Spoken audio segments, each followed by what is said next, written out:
Hello hello hello everyone. Hello everyone, আসসালামু আলাইকুম। স্বাগত জানাচ্ছি সবাইকে হিসাব বিজ্ঞানের ফাউন্ডেশন ক্লাসে। আর প্রথমে একটু দুঃখিত, কারণ হচ্ছে আমাদের টেকনিক্যাল ইস্যুর কারণে একটু লেট হলো, এটা যে আমরা আগে জানাই দিছি। ঠিক আছে, যাই হোক, ইনশাল্লাহ আজকের ক্লাসে আমরা যেহেতু ফাউন্ডেশন ক্লাস, তার মানে আমরা ফাউন্ডেশনটা এমনভাবে মজবুত করব যাতে করে এই টপিকের সবগুলো কোয়েশ্চেন তোমরা নিজেরাই সলভ করতে পারো। দেখো, অ্যাডমিশনে ভালো করতে হলে অবশ্যই অবশ্যই তোমার যেটা করতে হবে সেটা হচ্ছে প্রথমেই বেসিকটা ক্লিয়ার করে ফেলতে হবে। এবং একটা চ্যাপ্টার শুরু করার পূর্বে, ধরো আজকে আমরা পড়বো হচ্ছে রেওয়ামিল এবং সমন্বিত রেওয়ামিল। এখন এই টপিকটায় প্রিভিয়াস ইয়ারে কত টাইপের কোশ্চেন আসছে এটা তোমার অ্যানালাইসিস করতে হবে। কেন শিখতেছি, উদ্দেশ্যটা কি, এবং বেসিক একদম 100-100 ক্লিয়ার করে ফেলতে হবে। তাহলে কিন্তু তুমি হচ্ছে এই টপিকের এই পর্যন্ত যত টাইপের প্রশ্ন আছে সব সলভ করতে পারবা। গ্রুপগুলোতে শেয়ার দিছো? ওকে, সো আমাকে একটু শুরুতেই সবাই বলো যে সবকিছু ঠিকঠাক কিনা, সাউন্ডটা ক্লিয়ার আছে কিনা। যদি ঠিকঠাক থাকে ইনশাল্লাহ আমরা শুরু করে দেব মূল। হ্যাঁ, ঠিকঠাক থাকলে আমরা শুরু করে দিব। আর আজকে আমরা পড়বো হচ্ছে রেওয়ামিল এবং সমন্বিত রেওয়ামিল। সো শুরুতে আমাকে একটু বলো সবকিছু ঠিকঠাক কিনা। সো হিসাব বিজ্ঞানটা আসলেই সহজ একটা সাবজেক্ট, এবং এটা তোমার হচ্ছে প্রিভিয়াস এর কোশ্চেন দেখলে তুমি বুঝতে পারবা। কিন্তু অনেকের কাছে আবার অনেক বেশি কঠিন মনে হয়। কেন মনে হয়? কারণ ম্যাথ তুমি প্র্যাকটিস না করলে কঠিন মনে হবে, এবং ম্যাথ কিন্তু হচ্ছে থিওরিটিক্যাল টার্মগুলো ভালো করে আগে শিখতে হবে। ঠিক আছে, তো সাউন্ডটা ঠিকঠাক দেখা যাচ্ছে আমার এখানে। হ্যাঁ, আমি শুনতে পাচ্ছি। তোমরা একটু আমাকে জানাও যদি কারো কোনো ইস্যু থাকে, প্রবলেম থাকে, জানাও। দেন আমরা হচ্ছে মূল ক্লাসে চলে যাব।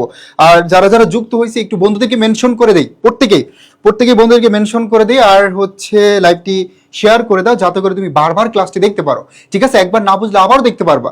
ওকে, আমি শেয়ার করে দিচ্ছি, তোমরা কাইন্ডলি প্রত্যেকেই শেয়ার করে দাও। ওকে, শেয়ার ডান। ওকে, আমার শেয়ার ডান। সো তোমরা শেয়ার করে একটু ডান লিখো ভাইয়াকে, ফার্স্ট শেয়ার করে একটু ডান লিখে দাও প্রত্যেকেই। ওকে, সো শুরুতেই হচ্ছে যে স্লাইডটা তোমাদেরকে দেখাবো, এই স্লাইডটা দেখলে হয়তো অনেকের এই স্লাইডটা পরিচিত মনে হচ্ছে, তাই না? সো এই যে এখানে যে গেটটা দেখতে পাচ্ছ, এটা কি পরিচিত মনে হয়, বা কেউ কি আমরা ভিজিট করছি এই পর্যন্ত? তো তোমরা যারা কমার্সের শিক্ষার্থী আছে তোমরা জানো তোমরা পড়বে হচ্ছে কোথায় বলো তো? তোমরা পড়তেছো বা প্রিপারেশন নিচ্ছ ঢাকা বিশ্ববিদ্যালয়ের এফবিএস এ পড়ার জন্য।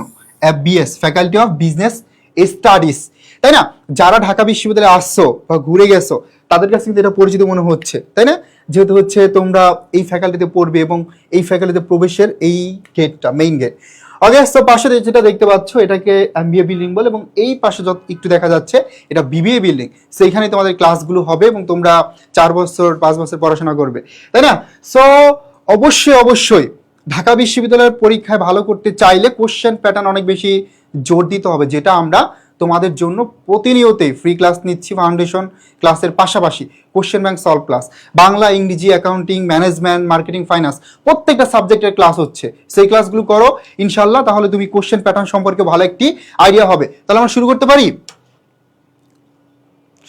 ওকে, অনেকে যুক্ত হয়েছি আমাদের লাইভে।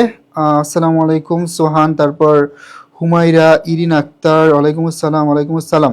3:15 থেকে খুঁজতেছি, সো এটা তো বলে নিলাম, একটু টেকনিক্যাল প্রবলেম ছিল সেই জন্য একটু লেট হলো। যাই হোক, প্রত্যেকে জয়েন করো ফার্স্ট। তো আজকে আমরা শিখবো হচ্ছে রেওয়ামিল এবং সমন্বিত রেওয়ামিল।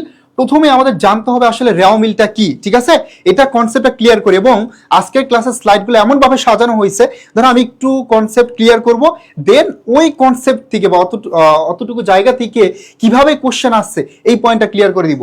তো দেখো, রেওয়ামিল এই টপিকটা কিন্তু খুবই গুরুত্বপূর্ণ। এই টপিক থেকে তোমার বিশেষ করে অনিশ্চিত হিসাবের যে ম্যাথগুলা, পার্থক্যের যে ম্যাথগুলা, এবং পাশাপাশি তোমার রেওয়ামিলের যে ভুলগুলো আছে এখান থেকে প্রিভিয়াস এর প্রচুর কোশ্চেন আসছে। তা আমরা এই ভুলগুলা এমনভাবে শিখবো যাতে করে কনফিউশন না হয় এবং সহজে দেখলে আইডেন্টিফাই করতে পারি এটা নীতিগত ভুল, এটা অনেক ভুল, এটা লেখার ভুল। ঠিক আছে, তো প্রথমে আমাকে বলো তোমরা জানো কিনা যে আসলে রেওয়ামিলটা কি, কোন উদ্দেশ্যে আমরা রেওয়ামিল তৈরি করে থাকি। ঠিক আছে, এটা কি জানি? একটু বলো। রেসপন্স বেশি বেশি করতে হবে, বিকজ তোমাদের প্রবলেম থাকলে সাথে সাথে এটা বলতে হবে। ঠিক আছে, সাথে সাথে এটা বলতে হবে, এবং আমাকে সাথে সাথে বলবা যাতে করে তোমাদের কনসেপ্টটা ক্লিয়ার হয়ে যায় সাথে সাথে। এটা দিয়ে দাও, লাইটটা দিয়ে দাও, অন্ধকার দেখাচ্ছে।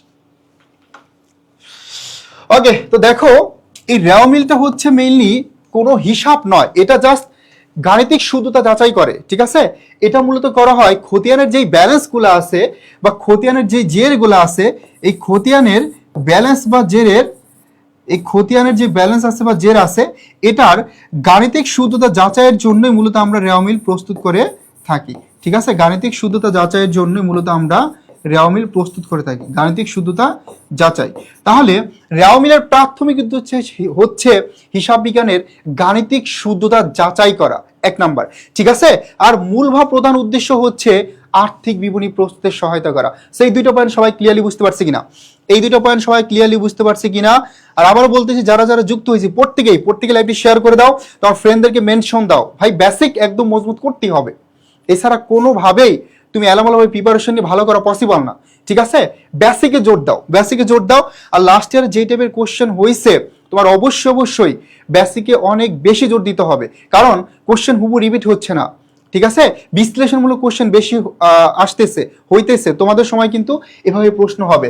তাহলে রেওয়া মিলের প্রাথমিক উদ্দেশ্য হচ্ছে হিসাবের গাণিতিক শুদ্ধতা যাচাই করা। আর এই গাণিতিক শুদ্ধতা যাচাই বলতে কি বোঝায়? এটা বলতে বোঝায় যে ডেবিট এবং ক্রেডিট, রেওয়া মিলের যে দুইটা পাশ থাকে, একটা ডেবিট পাশ একটা ক্রেডিট পাশ, এই দুইটা পাশ এর ব্যালেন্স কি করতে হবে? সমান করতে হবে, ইকুয়াল করতে হবে, ঠিক আছে। আর প্রধান উদ্দেশ্য হচ্ছে আর্থিক বিবরণী প্রস্তুতে সহায়তা করা। এই আর্থিক বিবরণী প্রস্তুতে সহায়তা করা বা সাহায্য করা, এটার পাশাপাশি আসতে পারে কিভাবে জানো? যে তথ্য সরবরাহকরণে সহায়তা করা, এই পয়েন্টটাও কিন্তু আসতে পারে। তথ্য সরবরাহকরণে সহায়তা করা, সহায়তা করা, এটাও কিন্তু আসতে পারে, এটাও কিন্তু কি করতে পারে? আসতে পারে, ঠিক আছে। তার মানে অপশনে যদি দেখো যে আর্থিক বিভিন্ন প্রস্তুতের সহায়তা করে এটা নাই, তখন কিন্তু অল্টারনেটিভ হিসাবে কি নিতে হবে বলো তো? অল্টারনেটিভ হিসাবে তথ্য সরবরাহকরণে সহায়তা করা, এটাকে কার্ড আনসার হিসাবে নিতে হবে, ঠিক আছে। তাহলে এই দুইটাই হচ্ছে রেওয়া মিলের উদ্দেশ্য, একটা হচ্ছে প্রাথমিক, আরেকটা হচ্ছে কি মূলভা প্রধান উদ্দেশ্য, ঠিক আছে। এখন এখান থেকে আরো প্রশ্ন আসে অনেক সময় যে আসলে রেওয়া মিলে কোন হিসাবগুলো যায় না, ঠিক আছে, বা রেওয়া মিলে কোন হিসাবগুলো যায়, এই বিষয়গুলো জানতে হবে কিন্তু, তাই না? তো এই দুইটা পয়েন্ট আমরা সবাই একটু মনে রাখবো। এছাড়া এই রেওয়া মিলকে বলা হয় সার সংক্ষেপকরণ প্রক্রিয়ার একটা অংশ, ঠিক আছে। এটাকে সংক্ষিপ্তকরণ বা সার সংক্ষেপকরণ প্রক্রিয়ার অংশ বলা হয়, বিকজ খতিয়ানের যে হিসাবগুলো থাকে তুমি জানো, আলাদা করে যে হিসাব থাকে, যেমন মনে করে ক্রয় হিসাব, হ্যাঁ, তারপরে বিক্রয় হিসাব, তারপরে নগদান হিসাব, এই যে হিসাবগুলো, অনেক হিসাব থাকে, তাই না? এই বড় বড় হিসাবগুলোকে কি করে? ছোট করে দেয়, সংক্ষিপ্ত করে দেয়, কে দেয়? রেওয়া মিল। একবার একটু সামারাইজ করি, সেটা হচ্ছে রেওয়া মিলের উদ্দেশ্য হচ্ছে দুইটা, প্রাথমিক উদ্দেশ্য হিসাবের গাণিতিক শুদ্ধতা যাচাই করা, যেটা আমরা এখানে লিখছি, গাণিতিক শুদ্ধতা যাচাই করা। আর এই গাণিতিক শুদ্ধতা যাচাই বলতে বোঝাচ্ছে ডেবিট এবং ক্রেডিট সমতাকরণে প্রমাণ করা। আর আর্থিক বিবরণী প্রস্তুতে সহায়তা করা, এটা বলতে বোঝাচ্ছে কি যে তোমার যে আর্থিক বিবরণী তুমি তৈরি করবা সেটা প্রস্তুত অনেকটা সহজ করে দেয়, বা তথ্য সরবরাহ সহজ করে বা সহায়তা করে হচ্ছে মূলত রেওয়া মিল, ঠিক আছে। এতটুকু ক্লিয়ার কিনা?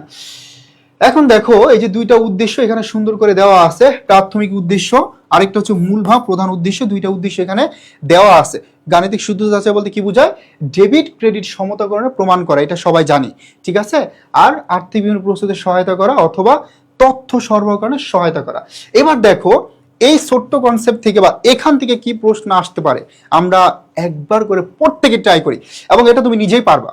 এবং আমি যখনই যে টপিকটা তোমাদেরকে পড়াবো, ইনশাল্লাহ ওই টপিকের প্রিভিয়াস এর যত প্রশ্ন আছে তুমি নিজেই যে কোনো বই থেকে সলভ করলে ইজিলি পারবা, ঠিক আছে, ইজিলি পারবা। সো আমরা নেক্সট ক্লাসে ইনশাল্লাহ এমন একটা টপিক পড়াবো যেই টপিকটা থেকে ঢাবি সহ প্রত্যেকটা পাবলিক বিশ্ববিদ্যালয়ের প্রচুর প্রশ্ন আসছে, হ্যাঁ, এমন একটা টপিক পড়াবো।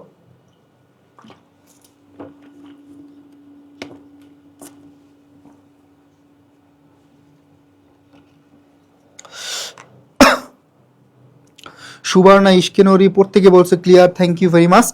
আমরা একটু ফ্রেন্ডদেরকে মেনশন দেই লাইভে। দেখো এই যে ক্লাসগুলো নেওয়া হচ্ছে, তোমাদেরকে বারবার বলতেছি তোমাদের জন্যই ক্লাসগুলো ফ্রিতে দেওয়া হচ্ছে, এবং ফ্রিতে পেয়ে যদি আমরা মূল্যায়ন না করি তাহলে কিন্তু ব্যাপারটা একদমই যায় না, মানানসই না, ঠিক আছে। লামিয়া আক্তার বলছে স্যার পেইড বেসিকে আবার পড়াবেন নাকি এখনই নোট করে ফেলবো স্যার? দেখো তুমি যখনই সুযোগ পাবে ট্রাই করবো নোট করার, ঠিক আছে। তোমাদের পেইড ব্যাচে, মানে আমাদের পেইড ব্যাচে আমরা একদম বেসিক থেকে প্রত্যেকটা টপিক পড়াবো। এটা নিয়ে কোনো টেনশন করার দরকার নাই। কিন্তু এই যে এখন পড়াচ্ছি, নোট করো, নোট করবা, শুধু নোট করলে হবে না। হ্যাঁ লামিয়া, শুধু নোট করলেই হবে না। লামিয়া, দীপু বা যারাই আছি, আমরা নোটের সাথে সাথে হ্যাঁ এই যে পয়েন্টগুলো বোঝার ট্রাই করবো, কনফিউশনগুলো এক জায়গায় নোট করবো এবং এই নোটগুলো শেয়ার করব। ঠিক আছে, নোট যে করতেছে এগুলো শেয়ার করবো, কেউ করবো, আমরা দেখবো। ঠিক আছে, এগুলো শেয়ার করবো, আমরা দেখবো। তাহলে রেওয়ামিল প্রস্তুতের প্রধান উদ্দেশ্য কি বলতো? প্রধান উদ্দেশ্য হচ্ছে আমরা জানি তথ্য সরবরাহকরণে সহায়তা করা, তাই না? এখন এখানে কিন্তু প্রাথমিক উদ্দেশ্য দেওয়া আছে, এখানে কিন্তু প্রাথমিক উদ্দেশ্য দেওয়া আছে। এই যে প্রাথমিক উদ্দেশ্য, প্রাথমিক উদ্দেশ্য কি ছিল? প্রাথমিক উদ্দেশ্য ছিল কি বলতো? প্রাথমিক উদ্দেশ্য ছিল হিসাবের গাণিতিক শুদ্ধতা যাচাই করা। আর এটা ছিল মূল বা প্রধান উদ্দেশ্য। মূল উদ্দেশ্য বা প্রধান উদ্দেশ্য কি ছিল? এটা ছিল হচ্ছে তথ্য সরবরাহকরণে সহায়তা করা। এখন তথ্য সরবরাহকরণে সহায়তা করা যদি না থাকে তখন আমরা কি করব? তখন আমরা নিব হচ্ছে আর্থিক বিবরণী প্রস্তুতে সহায়তা করা, এটাকে। ঠিক আছে, যদি তথ্য সরবরাহ না থাকতো অথবা আর্থিক বিবরণী প্রস্তুতে সহায়তা করে এটা যদি না থাকে তখন আমরা এটা নিতেছি। ওকে, এই জন্য কোশ্চেন দেখে তোমরা আনসার করো। আবার বলতেছি, অ্যাডমিশন ভালো করতে হইলে অবশ্যই যত সহজ কোশ্চেনে হোক না কেন তুমি কোশ্চেনের পড়ে, চারটা অপশন পড়ে তারপর ডিসিশন নিবা আসলে কোনটা ক্লোজ আনসার, এভাবে আনসার করতে হবে। তারপরে দেখো 2 নম্বরে বলছে একটি রেওয়ামিল প্রস্তুত করার প্রাথমিক উদ্দেশ্য কি? ঝটপট আনসার করো। আমি জানি তোমরা নিজেরাই পারবে, হ্যাঁ, সো এই জন্য আমি আনসার করে দিচ্ছি না। তারপরে সমস্যা নেই, প্রত্যেকটাই আমি তোমরা আনসার করার পর সুন্দর করে ব্যাখ্যা করব, একদম ধরে ধরে তোমাদেরকে শেখাবো, কোনো টেনশন নাই। ঠিক আছে, জাস্ট নিজের একটু ট্রাই করি।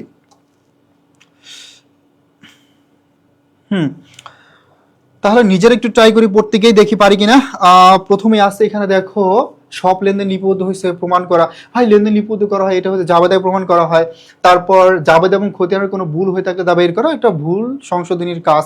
হ্যাঁ, তারপরে বৎসরের নিকট আয় বের করে, এটাও হবে না, আয় বের করা হয় বিশদ আয় বিবরণী বা আয় বিবরণী থেকে, তাই না?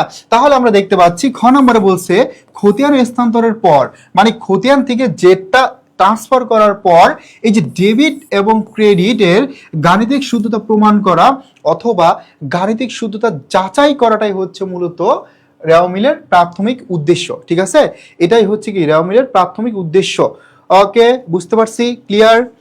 তাহলে আমরা এখানে যদি কোনো কনফিউশন থাকে তাহলে বলতে পারি।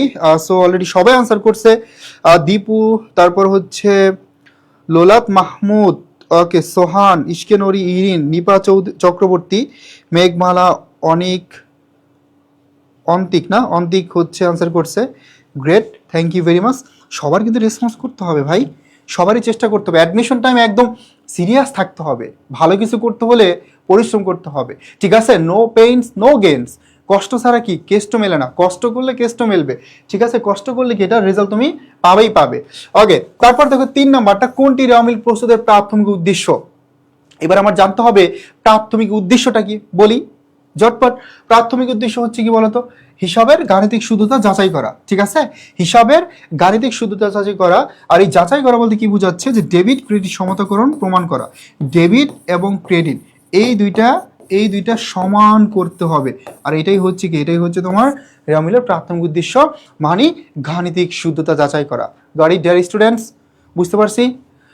ওকে, আমরা মুভ করব পরবর্তীতে নতুন একটি পার্টে, নতুন একটি টার্ম নিয়ে, এবং একটা একটা করে কনসেপ্ট ক্লিয়ার করবো এবং ওই কনসেপ্ট থেকে যত টাইপের কোশ্চেন আছে সেগুলো আমরা সলভ করব। ঠিক আছে, দেখতেই পাচ্ছ 3 দিনের জন্য স্পেশাল অফার আছে। অবভিয়াসলি এই সুযোগটি কি করতে হবে? গ্রাব করতে হবে। হ্যাঁ, ওকে, এবার আমরা দেখব রেওয়ামিলের ভুল, যেখান থেকে প্রতি বছর প্রচুর পরিমাণে কোশ্চেন আসতেছে। এখানে এটা তোমরা 3 স্টার দিতে পারো, এখান থেকে প্রশ্ন আসবেই আসবে।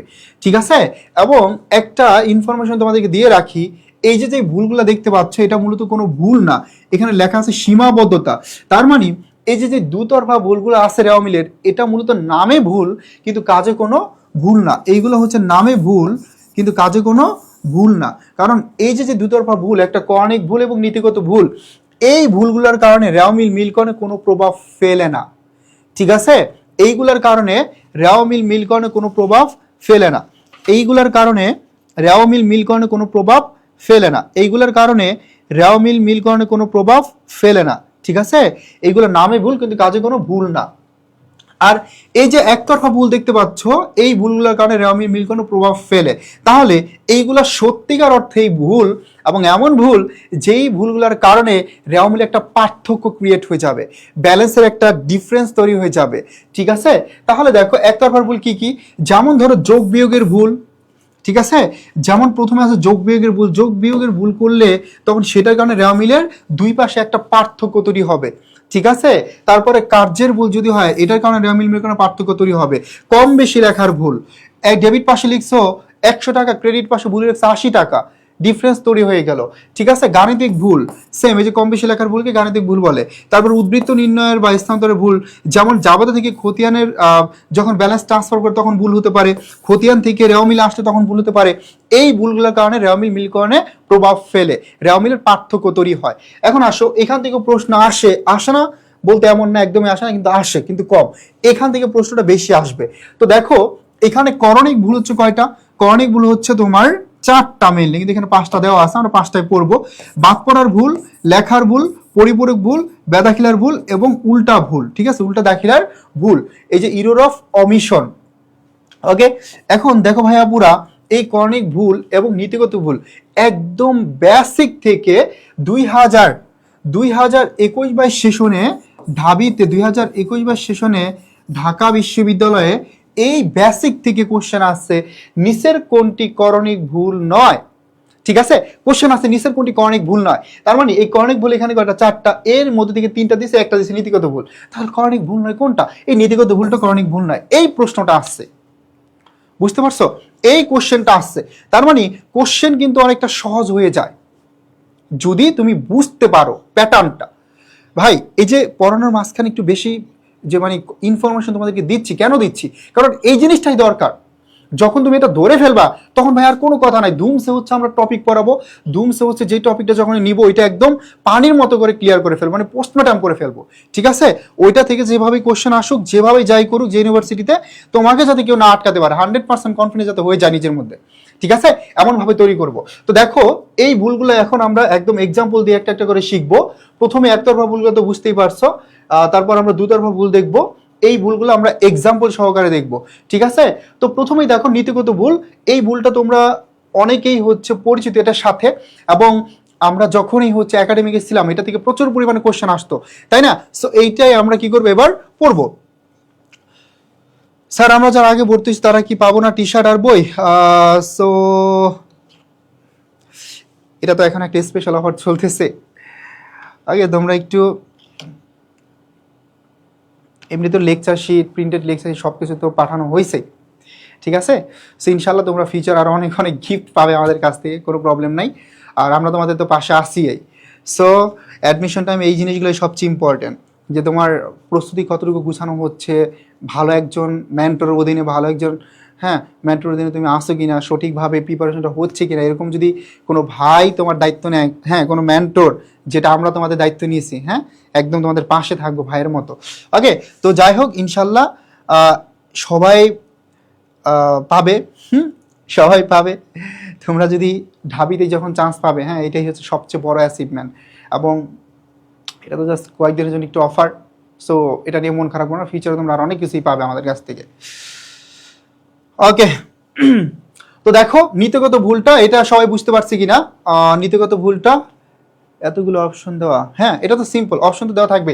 তো দেখো নীতিগত ভুল মূলত হচ্ছে একটা মূলধন জাতীয় লেনদেনকে যখন মুনাফা জাতীয় লেনদেন হিসাবে লিখে ফেলবা, একটা মূলধন জাতীয় ব্যয়কে বা একটা মূলধন জাতীয় লেনদেনকে যখন মুনাফা জাতীয় ব্যয় হিসাবে লিখে ফেলবা তখন সেটা হয়ে যাবে নীতিগত ভুল।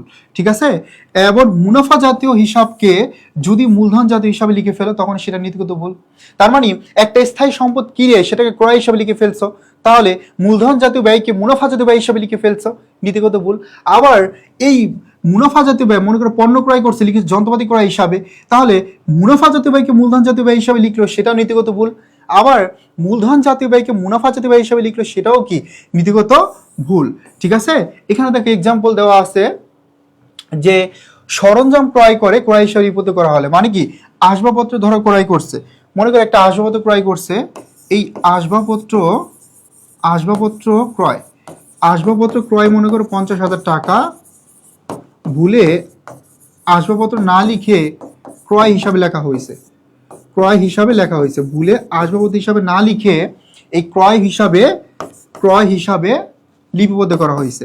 এই যে দেখো, এটাকে তুমি যখন জাবেদা করবে তখন হওয়ার কথা ছিল কি, এটাকে তুমি জাবেদা করলে হওয়ার কথা ছিল যে আসবাবপত্র হিসাব ডেবিট, ক্রয় আর নগদান হিসাব ক্রেডিট। বাট আসবাবপত্র হিসাবে তো তুমি লেখোই নাই, বরঞ্চ ভুল করে লিখে ফেলছো ক্রয় হিসাবে। তাহলে আসবাবপত্রটা কি ছিল?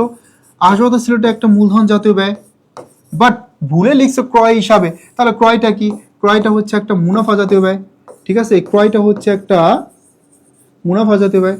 তার মানে এই যে মূলধন জাতীয় ব্যয়কে কি করছো? মুনাফা জাতীয় ব্যয় হিসাবে লিখে ফেলছো। তার মানে এটা কি ভুল? এটা হচ্ছে নীতিগত ভুল।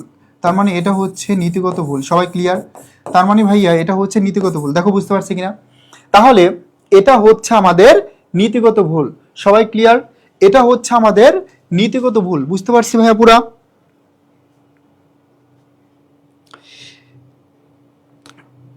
এই আগে ভর্তি হয়ে ভুল করছি কেন? ভুল কেন হবে ভাইয়া?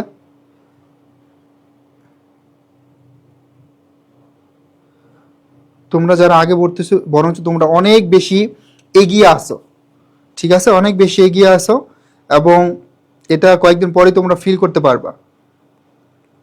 তুমি একদিন আগে প্রিপারেশন শুরু করছো মানে কি একদিনে আগায় আসো। তোমাকে তোমার এই জায়গাটায় দেখবা যে অন্য কেউ কিন্তু আসতে পারবে না। হুম,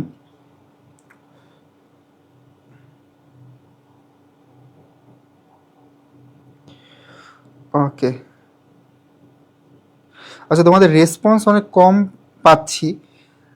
আমরা প্রত্যেকেই একটু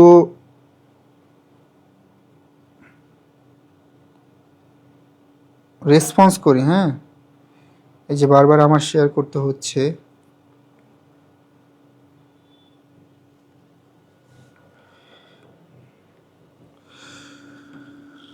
প্রি অ্যাডমিশনের নতুন বই কবে পাবো ভাইয়া? সো ক্লাসগুলো করো, তোমাদের যারা ভর্তি হচ্ছে তাদের বইগুলো কুরিয়ার করে পাঠানো হচ্ছে, ঠিক আছে? সো এইগুলো হেল্পলাইনে ফোন দিলে তোমাকে একদম ডিটেলস বলে দেবে, ইনফোগুলো ওদের কাছে আছে, ঠিক আছে? যারা ধরো আজকে ভর্তি হয়েছো, ওদেরটা কখন তুমি পাবে এটা ওদের ফোন দিলে ওরা এক্স্যাক্টলি বলে দিতে পারবে। ওকে, দেন দেখো আমরা এটা লিখে ফেললাম। তারপর আছে লেখার ভুল। সো লেখার ভুলটা তোমরা প্রত্যেকে জানো। মনে করো লিখতে ভুল করছে, আমি জাস্ট বুঝাই দিচ্ছি। মনে করো 50,000 টাকা, এখন ভুলে এই 50,000 টাকার জায়গায় লিখে ফেলছে 5,000 টাকা। আবার মনে করো 40 টাকা, ভুলে লিখছে 400 টাকা। এই যে যে ভুল করছে লিখতে, এটাকে লেখার ভুল বলে। এটাকে কি বলে? এটাকে বলে লেখার ভুল। মানে লিখতে ভুল করলে 10 টাকার জায়গায় ভুলে লিখছে 1,000 টাকা।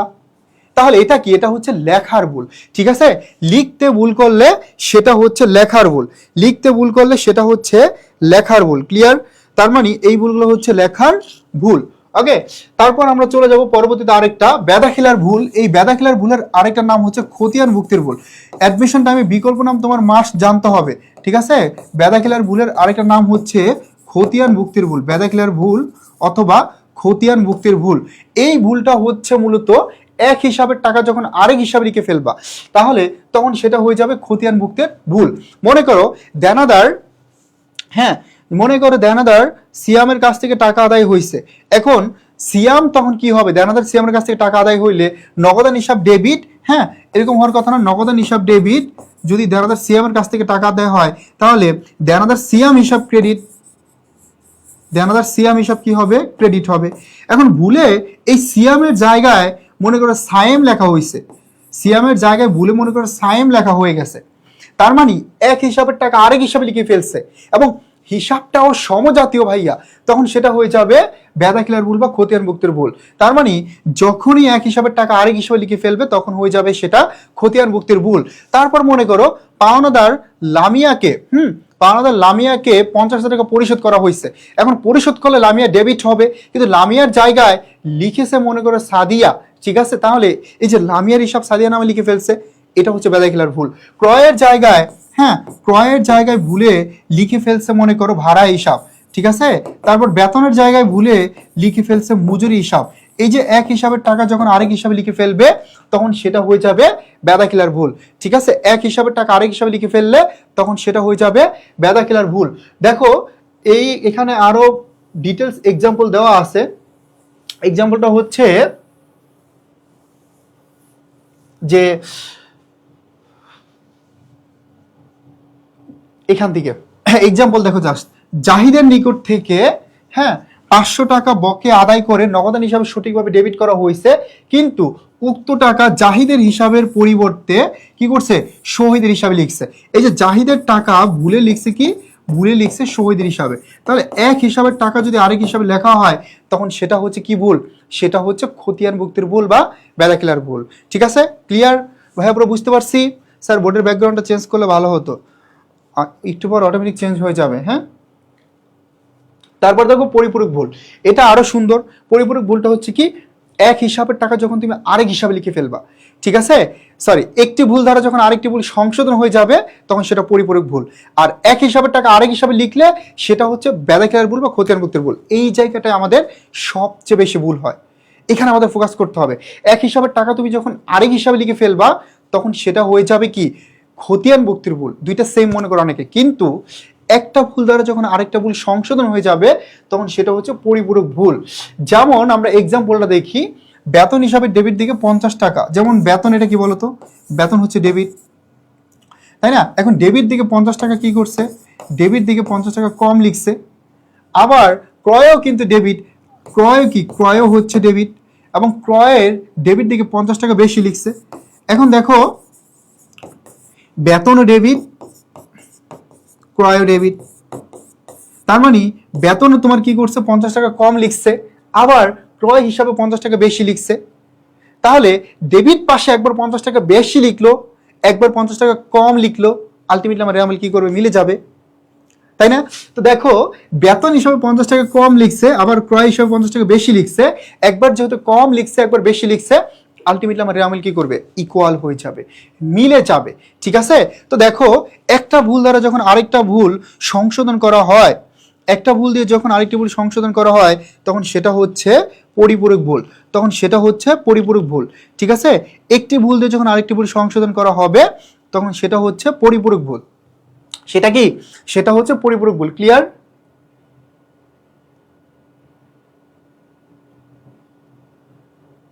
বুঝতে পারছি? ওকে, বুঝতে পারলে আমরা আরেকটা এক্সাম্পল দেই। মনে করো কি বলতে পারি, বিজ্ঞাপন, বিজ্ঞাপন কি ডেবিট, বিজ্ঞাপন ডেবিট। এখন এই বিজ্ঞাপন হিসাবে মনে করো 50 টাকা বেশি লিখছে, আবার মজুরি, এটাও কি, এটাও ডেবিট, মজুরি সব 50 টাকা কম লিখছে, আলটিমেটলি রেয়ামিল কি করবে, মিলে যাবে। আবার মনে করো যদি ক্রেডিট পাশে এক্সাম্পল দেই, মনে করো আয় হিসাবে 30,000 টাকা বেশি লেখা হয়েছে, আবার মূলধন হিসাবে 30,000 টাকা কম লেখা হয়েছে। এখন মূলধন ক্রেডিট, আয়ও ক্রেডিট, একবার বেশি লিখলাম একবার কম লিখলাম, আলটিমেটলি রেয়ামিল কি করবে, মিলে যাবে। তো একটি ভুল দিয়ে যখন আরেকটি ভুল সংশোধন করা হবে তখন সেটা হচ্ছে পরিপূরক ভুল। যখন একটি ভুল দিয়ে আরেকটি ভুল সংশোধন করা হবে তখন সেটা হচ্ছে পরিপূরক ভুল। ঠিক আছে, আমরা ইনশাআল্লাহ নেক্সট ক্লাসে শিখবো সমাপনী দাখিলা। ঠিক আছে, চমৎকার একটি টপিক। ঠিক আছে, আর আজকে হচ্ছে যেটা শিখতেছি এটাও কিন্তু খুবই গুরুত্বপূর্ণ, এবং শুরুতেই কনসেপ্টটা ক্লিয়ার করে নিচ্ছি। ধৈর্য থাকতে হবে, একটু ধৈর্য ধরে শিখতে হবে। তুমি চাইলে কিন্তু হুট করেই মানে কোশ্চেন সলভ চলে গেলে তোমার যদি বেসিক ক্লিয়ার না থাকে, সূত্র না জানো, হ্যাঁ, তাহলে কিন্তু তোমার জন্য টাফ হবে। হয়তো তুমি সাময়িক সময়ের জন্য দু একটা কোশ্চেন পারবে, কিন্তু কোশ্চেনটা যদি একটু কঠিন করে ডিপলি আসে তখন কিন্তু তুমি পারবে না। ওকে, সো এই বিষয়গুলো মাথায় রাখতে হবে। ওকে ওকে, তাহলে সর্বশেষ আমরা দেখবো বাদ পড়ার ভুল। ভাইয়া মনে রাখবা এটা আরো সহজ। কিভাবে? একটি হিসাব, যে কোনো হিসাব, মনে করো রেওয়ামিলের কোথায় লিপিবদ্ধ করা হয় নাই, ঝাবেদায়, খতিয়ানে, আর্থিক অবস্থার বিবরণীতে রেওয়ামিলে কোথায় লিপিবদ্ধ করা হয় নাই, তখন সেটা হচ্ছে বাদ পড়ার ভুল। দেখো এক্সাম্পল দিছে, যদি কোনো লেনদেন হিসাব নিকাশের বই সময় লিপিবদ্ধ করা থেকে সম্পূর্ণরূপে বাদ পড়ে যায়, তবে তাকে বাদ পড়ার ভুল বলে। যেমন ধারে পণ্য ক্রয় 40,000 টাকা, যা হিসাব বিজ্ঞানের কোথায় লিপিবদ্ধ করা হয়নি, এই ধরনের ভুল রেওয়ামিলে ধরা পড়ে না, আমরা জানি সবাই। নীতিগত ভুল, অনেক ভুল ধরা পড়ে না। তাহলে যদি কোনো হিসাব রেওয়ামিলের কোথায় লিপিবদ্ধ করা না হয় তখন সেটা হচ্ছে কি ভুল, বাদ পড়ার ভুল। বাদ পড়ার ভুল মানে হচ্ছে কি ভাইয়া, এটা সরাসরি বাদ পড়ে গেছে। বাদ পড়ার ভুল মানে হচ্ছে এটা একদম ডিরেক্টলি বাদ পড়ে গেছে। ক্লিয়ার? এটা একদম ডিরেক্টলি বাদ পড়ে গেছে, এটা একদম কি করছে, একদম ডিরেক্টলি বাদ পড়ে গেছে, তখন সেটা হচ্ছে বাদ পড়ার ভুল। ঠিক আছে, সো আমরা পার্থক্যের কিছু ম্যাথ দেখবো, তার আগে আমরা কিছু কোশ্চেন সলভ করে আসি। ওকে, এখানে দেখো এই যে কোশ্চেনগুলো আছে, এই কোশ্চেনগুলো তুমি নিজেই সলভ করতে পারবা, সবগুলো সলভ করতে পারবা। কতটা সহজে সলভ করতে পারো এই বিষয়গুলো আমি এখন দেখাবো। দেখো, এই ধরনের ভুল যদি হয় কত টাকা ডিফারেন্স হতে পারে, সো এই বিষয়গুলো আমরা এখন ক্লিয়ার করব। তো কোশ্চেনটা পড়ো শুরুতে। একটি হিসাবের যে 29 টাকা, যা রেওয়া মিলের ভুল পাশে 92 টাকা কি করছে, 92 টাকা বসানো হয়েছে, তাহলে রেওয়া মিলের দুই পাশের পার্থক্য কত টাকা হবে? জাস্ট এখানে দুইটা কাজ করবো, আমি একটু বোঝানোর ট্রাই করি। মনে করো একটা রেওয়া মিলের দুইটা হিসাব থাকে, তোমরা জানো দুইটা পাশ থাকে, সরি, একটা ডেবিট পাশ, একটা হচ্ছে ক্রেডিট পাশ। এখন ধরো একটা হিসাব, এই হিসাবটা বলে দেন স্পেসিফিক ভাবে ডেবিট না ক্রেডিট। ধরো এই হিসাবটা ডেবিট পাশে লেখার কথা, এখন এই ডেবিট পাশে তো লেখেই নাই, বরঞ্চ ভুল করে লিখে ফেলছে ক্রেডিট পাশে। তো দেখো এই হিসাবটা এখানে লেখার কথা ছিল, ডেবিট পাশে লেখার কথা ছিল, ডেবিট পাশে তো লেখেই নাই, বরঞ্চ ভুল করে লিখে ফেলছে কোন পাশে, ক্রেডিট পাশে। তাহলে ভুল করে লিখছে কোন পাশে, ক্রেডিট পাশে। যেহেতু ভুল করছে তাহলে আমার সংশোধন করতে হবে। তো এই টাইপের ম্যাথ সলভ করতে হলে তোমার দুইটা কাজ করা লাগবে, জাস্ট দুইটা। মনে রাখবা, সংক্ষিপ্ত বা শর্টকাট এরকম, যদি বিপরীত পাশে লিখে, ভুল পাশে লিখে তাহলে যোগ প্রক্রিয়া, আর একই পাশে যদি ভুল করে তাহলে বিয়োগ প্রক্রিয়া। That's it. ঠিক আছে, এখন এখানে আমরা কাজ করবো যখন পার্থক্য বের করব, যেহেতু ভুল পাশে লিখছে 92 টাকা, তার মানে ভুল করছে, ভুল যেহেতু করছে তোমার কি করতে হবে, সংশোধন করতে হবে। এই যে ভুল যেটা করছে, ভুলটা সংশোধন করলাম, প্রথম কাজ ভুল সংশোধন করতে হবে। তারপর দেখো এই যে যে লেখার কথা 29 টাকা, এই জেড তো লেখেই নাই, এই জন্য জেডটা লিখে দিতে হবে, এই যে 29 টাকা। তার মানে দুই পাশের পার্থক্য নয় কত, 11 1 আর থাকে 1, 3 আর 9 12, এই যে 121 টাকা। তাহলে পার্থক্য কত টাকা হলো, 121 টাকা। ভুল পাশে লিখলে যতবার ভুল করবে ততবার তোমার কারেক্ট করা লাগবে, যতবারই ভুল করবে ততবার তুমি কি করবা, কারেক্ট করবা। যতবার ভুল করবে তুমি ততবার কি করবা, কারেক্ট করবা, দেন সঠিক যেটা লিখে দিবা।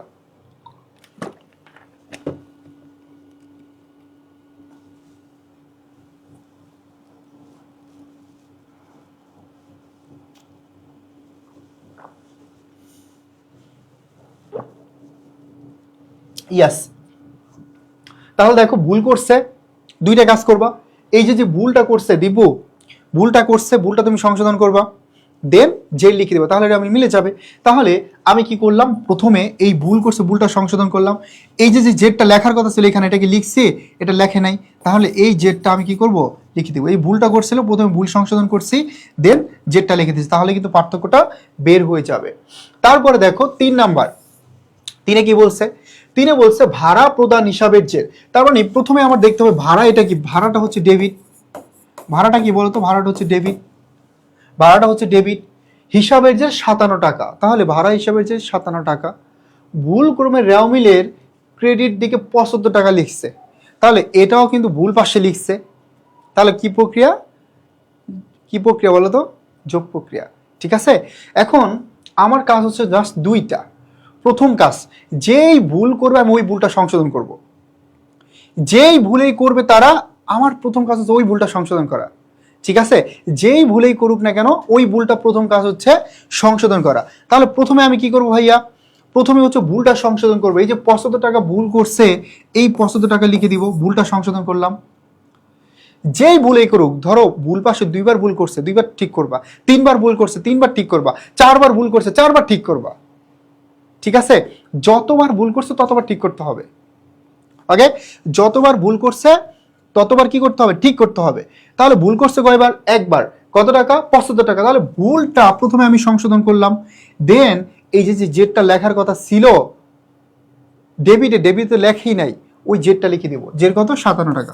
তাহলে ডিফারেন্স বের হয়ে যাবে, 7 5 12 2 আর থাকে 1, 6 আর 7 13 3, এই যে 132 টাকা। তাহলে এখানে পার্থক্য কত পেলাম, পার্থক্য পেলাম আমরা 132 টাকা। ক্লিয়ার, তাহলে আমরা এখানে পার্থক্য পেয়ে গেলাম 132 টাকা। বুঝতে পারছো হ্যাঁ পুরা? দেখো ঢাকা বিশ্ববিদ্যালয় কঠিন নয়, প্রস্তুতি যদি গুছানো হয়। ঠিক আছে, সো এই শব্দটা কিন্তু আসলেই সত্য, অনেক বেশি। তোমাদের মধ্যেই দেখবা যে তোমাদের অনেক বন্ধু বান্ধব যারা একদম সুপার লেভেলের স্টুডেন্ট ছিল, ক্লাসের ফার্স্ট বয়, ফার্স্ট গার্ল, তাদেরও দেখবো অনেকের চান্স হবে না, ঠিক আছে? তাদেরও দেখবো যে অনেকেরই চান্স হচ্ছে না, হবে না। কেন হবে না? অনেক পড়ছে ভালো, নিজেকে ফাঁকি দেয় নাই, কিন্তু যেভাবে পড়া দরকার, প্রিপারেশনটা যেভাবে নেওয়া দরকার সেটা নেয় নাই। স্বপ্ন দেখতে হবে একদম মন থেকে, মানে এমনভাবে টার্গেট করবা যে আমাকে ঢাকা বিশ্ববিদ্যালয়ে পড়তেই হবে এবং পড়ার জন্য আমাকে আমার যা করা দরকার আমি তাই করব, ঠিক আছে? সেমভাবে যার জাহাঙ্গীরনগর বিশ্ববিদ্যালয়ের স্বপ্ন আছে, যার রাজশাহী বিশ্ববিদ্যালয়ের স্বপ্ন আছে, টার্গেট করতে হবে, হ্যাঁ, টার্গেট করতে হবে এবং সেই অনুসারে নিজেকে তৈরি করতে হবে, তাহলেই পসিবল। ওকে, তাহলে এটা ক্লিয়ার আশা করি। দেন দেখো আরেকটা কোশ্চেন, 4 নাম্বার, ঝটপট আনসার করো। একটি হিসাবের যে 320 টাকা, গুড, যা রেওয়া মিলের ভুল পাশে বসানো হয়েছে, তার মানে ভুল করছে না? ভুল করছে কিনা? ভুল তো করছে। ভুল করছে কিনা বলো? ভুল যেহেতু করছে তাহলে আমার এটা কি করতে হবে? ভুল যেহেতু করছে তার মানে এটা আমার কি করতে হবে? এটা সংশোধন করতে হবে। লামিয়া আক্তার বলছে স্যার বিয়োগ করবো কখন? যখন এক পাশে ভুল করবে, ঠিক আছে? যখন এক পাশে ভুল করবে তখন আমরা বিয়োগ করবো, কোশ্চেন পাবো, টেনশন নাই। কোশ্চেন না পেলে আমি কোশ্চেন লিখবো, ঠিক আছে? এইগুলো সলভ করো। আমরা এখন যেই মেথডে ম্যাথগুলো সলভ করতেছি, এই স্ট্রাকচার আমরা সলভ করতে থাকি, এই স্ট্রাকচার আমরা সলভ করতে থাকি, ঠিক আছে? যে স্ট্রাকচার আমরা সলভ করতেছি আপাতত এটা আমরা কন্টিনিউ করি, দেন আমি আরেকটা নিয়মটা শেখাবো। তাহলেই আমাদের ইনশাল্লাহ এই ভুল থেকে, পার্থক্য থেকে যত টাইপের কোশ্চেন আসছে এই পর্যন্ত আমরা ইনশাল্লাহ 100% কনফিডেন্স নিয়ে সলভ করতে পারবো, কোনো টেনশন হবে না। ওকে, সো এখানে আমাদের ফারিয়া আলো আসলাম আঁকি যুক্ত হইছো, ওয়ালাইকুম আসসালাম। আর যারা অন্য গ্রুপের কেউ যদি ক্লাস করে থাকে, এটা হিসাব বিজ্ঞান ক্লাস, এবং ক্লাস অবশ্যই করতে পারো কারণ এগুলো দরকার আছে, ঠিক আছে? বাস্তব জীবনে কিন্তু হিসাব শিখতে হবে। যদি লাইফের হিসাব মিলাতে না পারো তাহলে লাইফে বড় হতে পারবে না, ঠিক আছে? সো অবশ্যই হিসাব শিখতে হবে।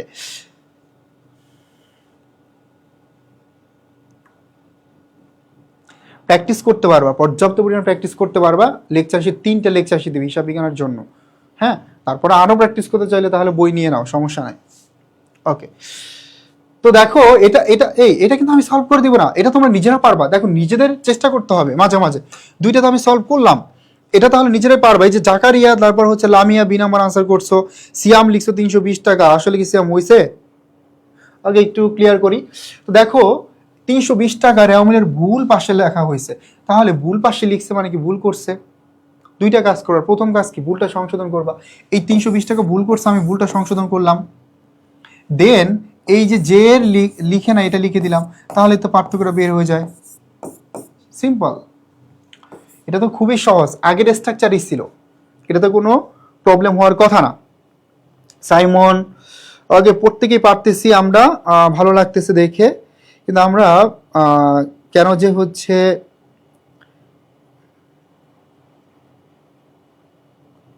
চেষ্টা করি না এটা বুঝতে পারি না। নিজেদের চেষ্টা করতে হবে। আমি একটু পানি খেয়ে নিই। এটা সবাই ক্লিয়ার কিনা? যদি কারো কোনো প্রবলেম থাকে কোনো কোশ্চেনে, সাথে সাথে আমাকে বলতে হবে ভাইয়া, ঠিক আছে? পরের কোশ্চেনটা সবাই আনসার করার ট্রাই করি, তারপরের কোশ্চেনটা সবাই আনসার করার ট্রাই করি।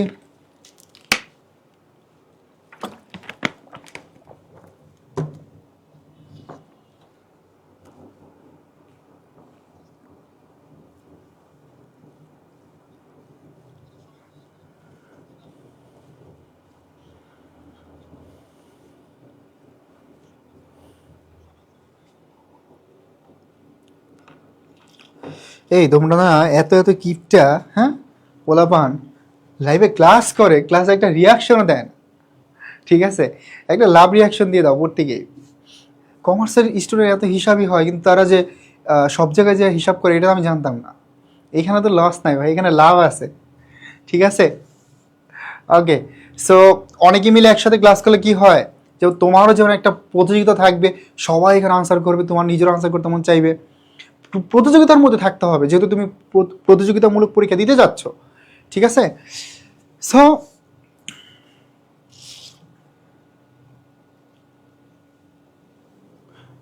ওকে, তো দেখো এখানে বলছে রাইসানের নিকট থেকে 2000 টাকার প্রাপ্তির স্থলে 200 টাকা। তাহলে আমরা দেখতে পাচ্ছি এখানে যে রাইসানের নিকট থেকে কি করতেছে, 1800 টাকা কম পাচ্ছে।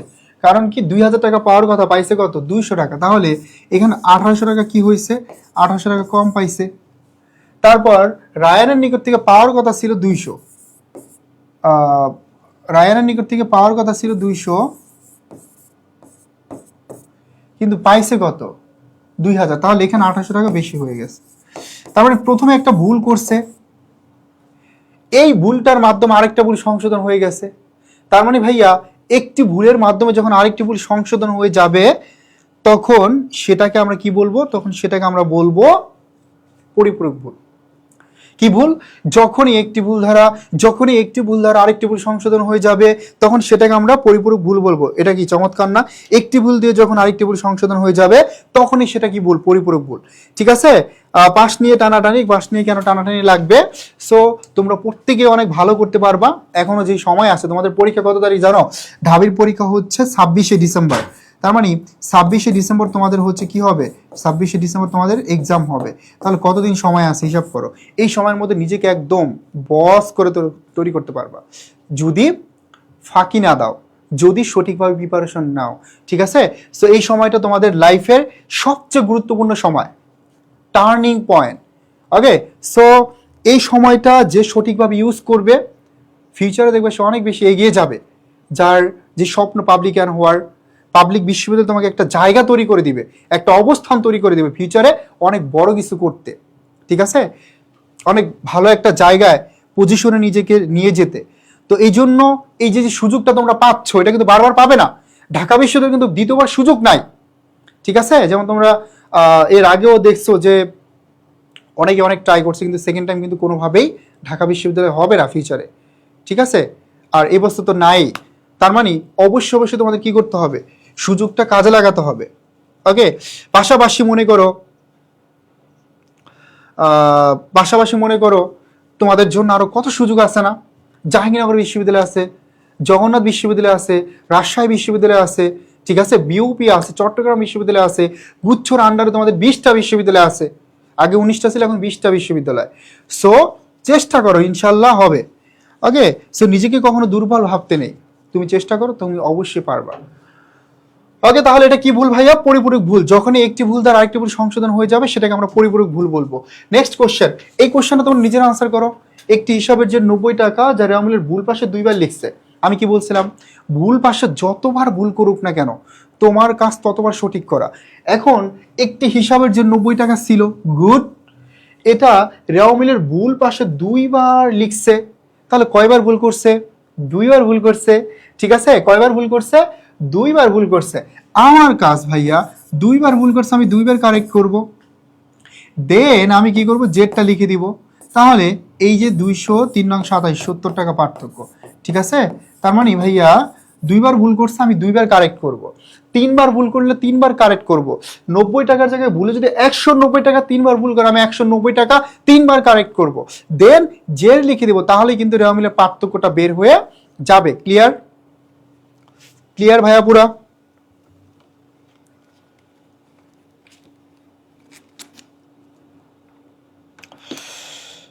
হক একে তুমি যেটা বলছো ভাইয়া, আমি কনসেপ্ট অলরেডি ক্লিয়ার করে দিয়েছি, ওই পার্টটুকু একটু দেখে নিবা, তারপর তোমার কোশ্চেনের আনসারটা দিচ্ছি।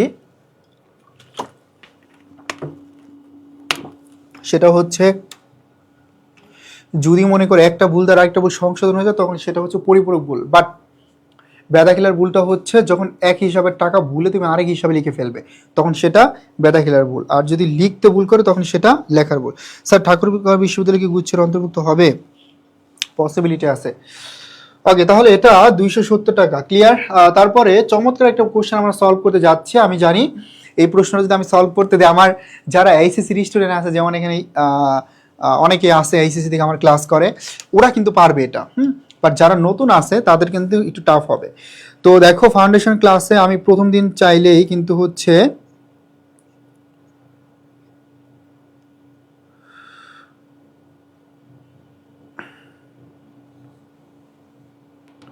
প্রথম দিনেই কিন্তু এমন একটা টপিক পড়াতে পারতাম যেটা সচরাচর আমরা পড়ি না, এমন একটা টপিক। কিন্তু প্রথম দিন যদি এমন একটা কোশ্চেন আমরা পড়ি, হ্যাঁ, বা টপিক পড়ি, তাহলে আমাদের জন্য টাফ হবে, একটু হলেও হতাশ হব। এই জন্য সহজ একটা টপিকে পড়াচ্ছি যেটা এইচএসসির সাথে রিলেটেড এবং খুবই গুরুত্বপূর্ণ অ্যাডমিশনের। তো ইনশাল্লাহ আমাদের কাছে কঠিন কোনো টপিকই লাগবে না। হিসাব বিজ্ঞানটা তোমার সবচেয়ে ফেভারিট লাগবে হয়ে যাবে, এবং হিসাব বিজ্ঞানের ম্যাথ করতে তোমার সবচেয়ে বেশি ভালো লাগবে। ঠিক আছে, মেধাবীর মাঝে আমি এক বিরক্তিকর ছায়া। আসলে ওই যেটা বললাম, কখনো নিজেকে দুর্বল ভাবতে নেই। মেধাবীরা সবসময় জিতে না, যারা পরিশ্রমী আছে তারাই জিতে, তাই না? সো অবশ্যই অবশ্যই পরিশ্রম করো। মেধাবী ভাই একটা ওয়ার্ড, ঠিক আছে? সো পরিশ্রম করো।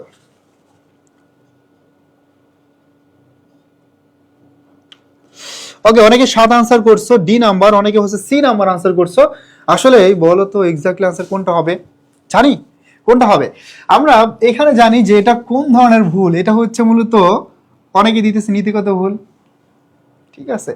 অনেকে দিতেছে কোনোটি নয়। ইয়েস, যারা যারা আমরা ডি নাম্বার আনসার করছি কোনোটি নয়, অল আর কারেক্ট।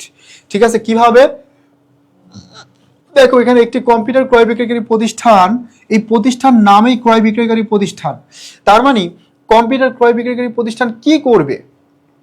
কম্পিউটার ক্রয় বিক্রয়কারী প্রতিষ্ঠানের কাজ কি? কম্পিউটার কিনে নিয়ে আসবে, দেন ওই কম্পিউটারটা বিক্রি করে দিবে। তাহলে সেটা কিন্তু তার কাছে একটা স্থায়ী সম্পদ না, তার কাছে একটা পণ্য। যদি কোনো স্থায়ী সম্পদ আমরা ব্যবহার উদ্দেশ্যে ক্রয় করি তখন সেটা আমাদের কাছে স্থায়ী সম্পদ। যেটা থেকে আমি দীর্ঘমেয়াদে বেনিফিটেড হব, যেটা থেকে আমরা দীর্ঘমেয়াদে সুবিধা পাবো, সেটা হচ্ছে তোমার, সেটা কি? সেটা হচ্ছে তোমার স্থায়ী সম্পদ। বাট যেটা আমরা বিক্রির উদ্দেশ্যে ক্রয় করি, যেটা আমরা বিক্রির উদ্দেশ্যে ক্রয় করি সেটা কি? যেটা আমরা বিক্রির উদ্দেশ্যে ক্রয় করি সেটা হচ্ছে আমাদের কাছে একটা পণ্য। তাহলে এটা হচ্ছে একটি কম্পিউটার ক্রয় বিক্রয়কারী প্রতিষ্ঠান। তার মানে এই প্রতিষ্ঠানের কাছে কম্পিউটার কি একটা পণ্য। তো তারা কি করছে? কম্পিউটার ক্রয় করে পণ্য ক্রয় হিসাবে লিখছে। তাহলে এই প্রতিষ্ঠানের কাছে কম্পিউটার একটা পণ্য, সে পণ্য হিসাবে লিখছে। তাহলে কি কোনো ভুল করছে? করে নাই। এখন অনেকে ভাবতে পারে ভাইয়া কম্পিউটার এটা একটা মূলধন জাতীয় ব্যয়, কম্পিউটার ক্রয় একটা মূলধন জাতীয় ব্যয়, লিখছে হচ্ছে পণ্য ক্রয় হিসাবে, তাহলে এটা একটা মুনাফা জাতীয় ব্যয়। দ্যাটস ওয়াই আমরা বলতে পারি যখন এই মূলধন জাতীয় ব্যয়কে মুনাফা জাতীয় ব্যয় হিসাবে লেখা হবে তখন সেটা হচ্ছে নীতিগত ভুল। বাট রং। এটা কিন্তু প্রথম পয়েন্টটা ধরতে হবে, বুঝতে হবে এটা কিন্তু একটা কম্পিউটার ক্রয় বিক্রয় প্রতিষ্ঠান। তাহলে এই প্রতিষ্ঠানের কাছে কম্পিউটার একটা প্রোডাক্ট, তার কাছে কি কম্পিউটার ক্রয় বিক্রয় করা। ঠিক আছে,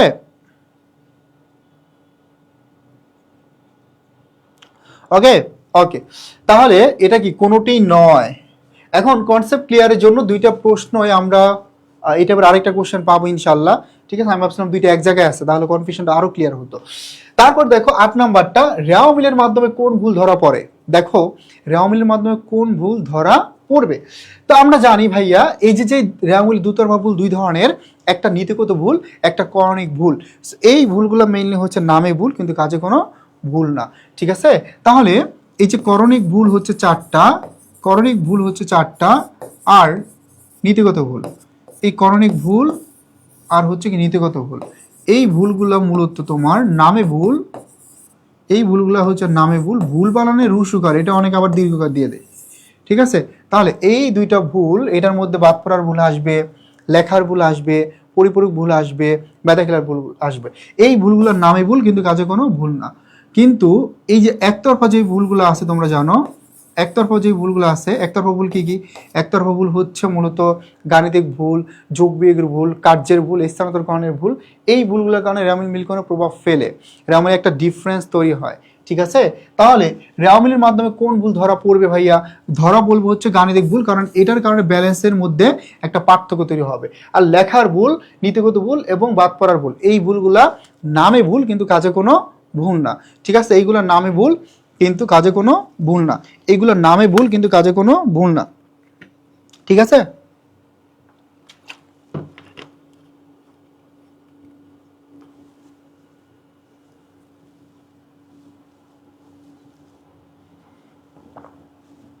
সুলতানা চৌধুরী, জাকারিয়া, তারপর হচ্ছে লামিয়া, সিয়াম আহমেদ, সোহান, ইশকেনরি, হক, লোলাত মাহমুদ, ইরিন, প্রত্যেকেই আমরা কারেক্ট আনসার দিতে পারছি।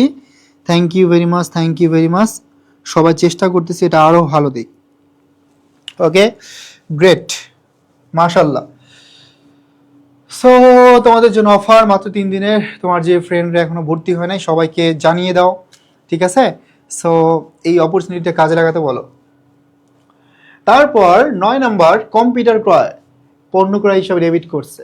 এবার খেলা, আগেরটার সাথে পার্থক্যটা কোথায়, আগের কোশ্চেনের সাথে এটা ডিফারেন্স কোথায়, এই জিনিসটা আমরা কিন্তু এবার জানতে পারবো। দেখো, কম্পিউটার ক্রয় এটা একটা মূলধন জাতীয় ব্যয়, কম্পিউটার ক্রয়টা ছিল একটা মূলধন জাতীয় ব্যয়। এই কম্পিউটার ক্রয়কে কি হিসাবে লিখছে, এই কম্পিউটার ক্রয়কে লিখছে পণ্য ক্রয় হিসাবে। তাহলে পণ্য ক্রয় কি ভাইয়া, পণ্য ক্রয় একটা মুনাফা জাতীয় ব্যয়।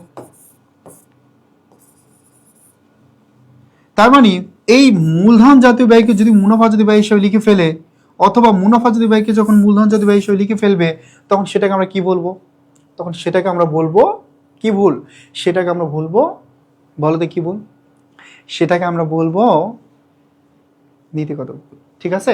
তার মানে একটা মূলধন জাতীয় ব্যয়কে যখন মুনাফা জাতীয় ব্যয় হিসেবে লিখবে, অথবা একটা মুনাফা জাতীয় ব্যয়কে মূলধন জাতীয় ব্যয় হিসেবে লিখবে, তখন সেটা হচ্ছে নীতিগত ভুল, ঠিক আছে? তখন সেগুলো হচ্ছে নীতিগত ভুল। এগুলো অনেক কঠিন লাগে, দেখো এগুলো তখনই কঠিন লাগবে না একবার করে জাস্ট বেসিকটা ক্লিয়ার করলে। এখন তোমার বেসিক ক্লিয়ার না থাকলে ভাইয়া কঠিন তো মনে হবেই, বাট বেসিক ক্লিয়ার যদি হয়ে যায় তখন এগুলো তোমার কাছে পানির মতো সহজ মনে হবে। কোশ্চেন দেখবা, আনসার করবা নিজেই, দেখলেই মানে কোশ্চেন দেখার সাথে সাথে তুমি দেখবা আনসার পারতেছ। ওকে, সো নেক্সট কোশ্চেন 10 নম্বর, কোশ্চেন নাম্বার 10, হাসিবের কাছ থেকে প্রাপ্ত টাকা হাশেমের হিসাবে ক্রেডিট করা হলে। দেখো, হাসিবের কাছ থেকে টাকা পাইছে, তাহলে নগদান হিসাব ডেবিট এরকম হওয়ার কথা ছিল না, আর প্রাপ্য হাসিব হিসাব, প্রাপ্য কি, প্রাপ্য হাসিব হিসাব হওয়ার কথা ছিল ক্রেডিট।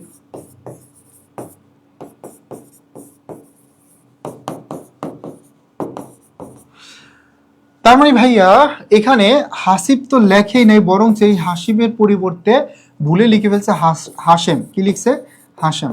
তার মানে এক হিসাবের টাকা, এক হিসাবের টাকা যখন আরেক হিসাবে লিখে ফেলবে, এক হিসাবের টাকা যখন আরেক হিসাবে লিখে ফেলবে, তখন সেটা কি ভুল, সেটা হচ্ছে বেদাখিলার ভুল বা খতিয়ান মুক্তির ভুল। তখন সেটা হচ্ছে বেদাখিলার ভুল বা খতিয়ান মুক্তির ভুল, ঠিক আছে? আসলে কোনো কিছুই কঠিন না, ব্যবসায়িক পরিবেশ বলো আর হিসাব বিজ্ঞানের ম্যাথ বলো, এটা সহজ তখনই মনে হবে যখন তুমি হচ্ছে বারবার প্র্যাকটিস করবা, অনেক বেশি প্র্যাকটিস করবা। প্র্যাকটিসটা ইম্পর্ট্যান্ট। ক্লিয়ার, যেমন একটা টপিক আমি পড়লাম, পড়ার পর তুমি আর প্র্যাকটিস করলা না, ধরো হিসাব বিজ্ঞানের যে কোনো একটা টপিক পড়ার পর তুমি আর প্র্যাকটিস করলা না, দেখবা যে কয়েকদিন পর ভুলে যাবে। তো পড়াশোনাটাই হচ্ছে প্র্যাকটিস। আর যদি সাবজেক্টটা হয় ম্যাথমেটিক্যাল, তাহলে তো রেগুলার প্র্যাকটিস করতে হবে। ইভেন আমাদের ইংরেজির যে মেমোরাইজিং পার্টটা আছে ভাইয়া, মেমোরাইজিং পার্টে ভালো করতে চাইলেও কিন্তু তোমার প্রতিদিন পড়তে হবে। প্রতিদিন পড়া ব্যতীত এটা কিন্তু পসিবল না, ঠিক আছে, মনে রাখাটা। সো পড়াশোনাটা হচ্ছে অবশ্যই কন্টিনিউয়াস প্রসেস, হ্যাঁ, মানে পড়তেই হবে, বারবার পড়তে হবে, রেগুলার পড়তে হবে, ধারাবাহিকতা থাকতে হবে। এটা যদি করতে পারো তখন তুমি হচ্ছে দেখবা যে ভালো করতে পারতেছো। আর আমাদের ব্রেন তো এমন না যে আমরা একদম সব পারবো, একবার পড়বো এটা একদম মাথায় সেভ হয়ে যাবে আর জীবনে বলবো না, এরকম না। তোমার একটু ভয় কাজ করতে পারে পরীক্ষার আগে দেখে, তোমাদের যখন 3 মাস 4 মাস প্রিপারেশন শেষ হয়ে যাবে, শেষ হওয়ার পর অনেকের মনে হবে যে আমার তো মনে হচ্ছে আমি কিছুই পারি না, কতটুকু প্রিপারেশন গুছানো হলো, ভরসা পাচ্ছি না, এমন মনে হবে। তো যে স্টুডেন্টটা বেশি পরিশ্রম করছে, যে সিরিয়াসলি পড়াশোনা করছে, তার তো ওই টেনশনটা থাকবেই। কিন্তু তারপরে তুমি যা পড়ছো এর মধ্যে থেকে দেখবা যে চলে আসছে পরীক্ষায় কোশ্চেন, কিন্তু তুমি ঠিকই আনসার করতে পারবা, ঠিক আছে? কিন্তু যে না পড়ে সে কিন্তু কখনোই পারবে না। তো এটা তো আমরা অলরেডি প্র্যাকটিস করলাম। তারপর হচ্ছে আমরা দেখব আরেকটা ম্যাথ। এখানে বলছে একটি হিসাবের যে 80 টাকা, গুড, একটি হিসাবের যে 80 টাকা যা রেওয়া মিলের ভুল পাশে বসানো হয়েছে, অন্যান্য সবকিছু ঠিক থাকলে রেওয়া মিলের দুই পাশের পার্থক্য কত টাকা হবে। দেখো, একটা জের ছিল 80 টাকা যা রেওয়া মিলের ভুল পাশে বসানো হয়েছে, তাহলে জের কি ভাইয়া ভুল পাশে লিখছে, তাহলে যোগ প্রক্রিয়া, ভুল পাশে লিখছে, তার মানে প্রথম কাজ ভুলটা সংশোধন করা। দেন এই যে জেডটা লিখে নাই, এবার আমি জেডটা লিখে দিব, তাহলে জের কত ছিল 80 টাকা, তার মানে দেখো 160 টাকা, এই যে 160 টাকা, তারপরে পার্থক্য কত পেলাম, পার্থক্য পেলাম আমরা 160 টাকা। রেওয়া মিল দুই পাশে পার্থক্য কত পেলাম, তাহলে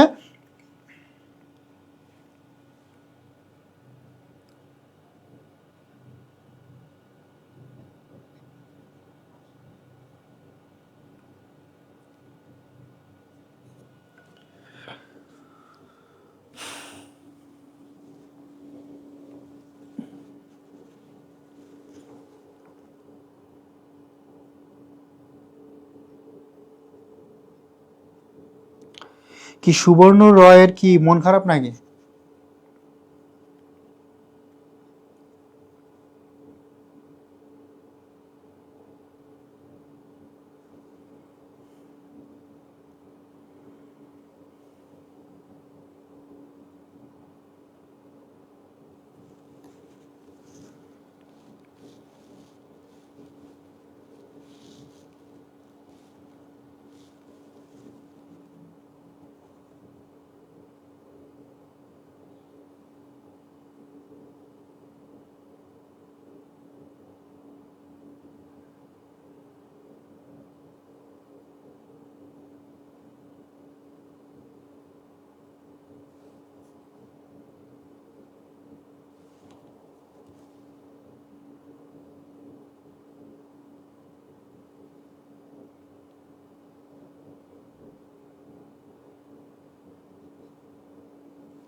এটাই করতে হবে, প্র্যাকটিস মেক্স ম্যান পারফেক্ট, ঠিক আছে? এটাই করতে হবে, এটা করি না বললে হবে না, করি না করবো না এটা বললে হবে না, করতে হবে ভাই, ঠিক আছে? প্র্যাকটিস করতে হবে।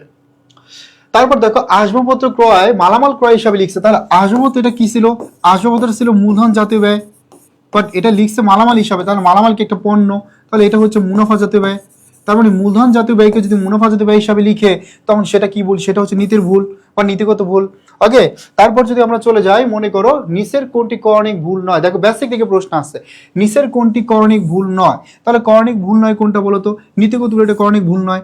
আর বাদ পড়ার ভুল, পরিপূরক ভুল, লিখনের ভুল, পোস্টিং বা খতিয়ান ভুক্তির ভুল, এই চারটা হচ্ছে করণিক ভুল। আর নীতিগত ভুলটা কিন্তু করণিক ভুল নয়, এই নীতিগত ভুলটা দুতরফা ভুলের অন্তর্ভুক্ত, বাট করণিক ভুল নয়, ঠিক আছে? তারপরে দেখো অবিরাম মজুদ পদ্ধতিতে, হ্যাঁ, একটি বিক্রয়কারী কোম্পানির খতিয়ানে নিচের কোন হিসাবটি থাকে অবিরত? এই অবিরত এবং নিত্য মনে রাখবা, এই অবিরত অথবা এটা আরেকটা নাম হচ্ছে নিত্য, অবিরত বা নিত্য মজুদ পদ্ধতিতে এই মেথডটায় তোমার তিনটা হিসাব থাকে। কয়টা? তিনটা। যেমন সমাপনী মজুদ পণ্য, এটা একটু মনে রাখবা, সমাপনী মজুদ পণ্য, এই তিনটা হিসাব দেখানো হয় রেওয়া মিলে। তারপর বিক্রিত পণ্যের ব্যয়, তারপর সমন্বিত ক্রয়, তারপর কি সমন্বিত ক্রয়, এই তিনটা হিসাব থাকে। তাহলে এই অবিরত বা নিত্য মজুদ মেথডে কয়টা হিসাব থাকে? এই অবিরত বা নিত্য মজুদ মেথডে তিনটা হিসাব থাকে। কি কি বলতো?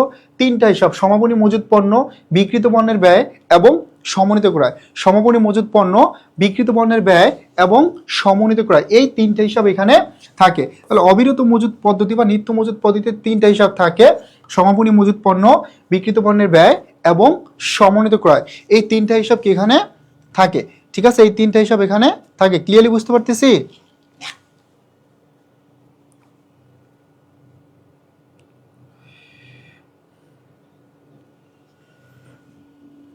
জিদান ইসলাম জিম, বুঝতে পারতেছি কিনা বলো ভাইয়া? ওকে, তার মানে ভাইয়া অবিরাম মজুদ পদ্ধতিতে বিক্রয়কারী কোম্পানির খতিয়ানে নিচের কোন হিসাবটি থাকবে? এটা হচ্ছে বিক্রিত পণ্যের ব্যয়, এটা থাকবে। অনেক সময় আসবে কোন হিসাবটি থাকবে না, ঠিক আছে? তখন হচ্ছে এই তিনটার বাইরে হবে। তারপর দেখো 15 নম্বরটা, হিসাবের প্রাথমিক বই থেকে, মানে প্রাথমিক বই মানে কি? জাবেদা। তার মানে জাবেদা থেকে খতিয়ান স্থানান্তরের সময় যে ভুল সংঘটিত তাকে কি বলে? তাকে বলা হয় খতিয়ান ভুক্তির ভুল। এখন যদি প্রশ্নে খতিয়ান ভুক্তির ভুল না থাকে, হ্যাঁ, যদি প্রশ্নে মনে রাখবা খতিয়ান ভুক্তির ভুল না থাকে, যদি কোশ্চেনে খতিয়ান ভুক্তির ভুল না থাকে, যদি প্রশ্নে খতিয়ান ভুক্তির ভুল না থাকে, তাহলে এই খতিয়ান ভুক্তির ভুলের পরিবর্তে আমরা দিব হচ্ছে লেখার ভুল। যদি কোশ্চেনে বেদাখিলার ভুল বা খতিয়ান ভুক্তির ভুল না থাকে, মনে রাখবা, ভালো করে মনে রাখবা, যদি প্রশ্নে বেদাখিলার ভুল বা খতিয়ান ভুক্তির ভুল না থাকে, তাহলে এটার পরিবর্তে আমরা কি দিব? এটার পরিবর্তে আমরা দিব লেখার ভুল বা লেখার ভুল, এটাকে কারেক্ট আনসার হিসাবে নিব, ঠিক আছে?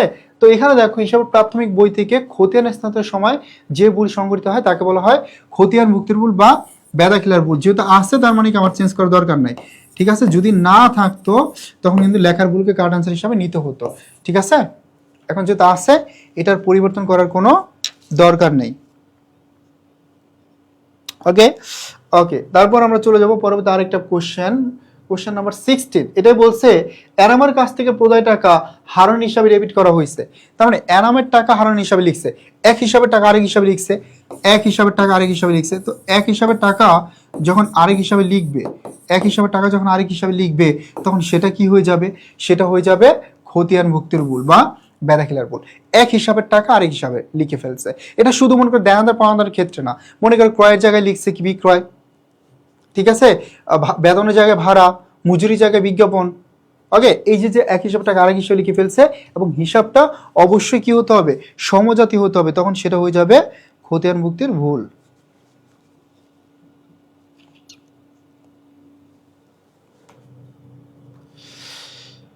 কোশ্চেন নাম্বার 17, নিচের কোনটি সার সংক্ষেপকরণ প্রক্রিয়ার অংশ? আমরা প্রত্যেকে জানি রেওয়ামিল প্রস্তুতকরণ। এই রেওয়ামিল প্রস্তুতকরণ এটা হচ্ছে সার সংক্ষেপকরণ প্রক্রিয়ার একটা অংশ। রেওয়ামিল প্রস্তুতকরণ এটা হচ্ছে সার সংক্ষেপকরণ প্রক্রিয়ার একটা অংশ। বিকজ খতিয়ানে যে ব্যালেন্সগুলো থাকে, এই ব্যালেন্সগুলোকে কি করে দেয়? এই ব্যালেন্সগুলোকে ছোট করে দেয়, এই ব্যালেন্সগুলোকে কমিয়ে দেয়। কে দেয়? রেওয়ামিল। ওকে, তাহলে আজকে আমরা এখানে শেষ করব ক্লাসটি। সবাই ভাইয়া পুরো ভালো থাকি, সুস্থ থাকি। আর যদি কারো কোনো কোশ্চেন থাকে কোশ্চেন করতে পারো। দীপু কোনো কোশ্চেন আছে ভাইয়া?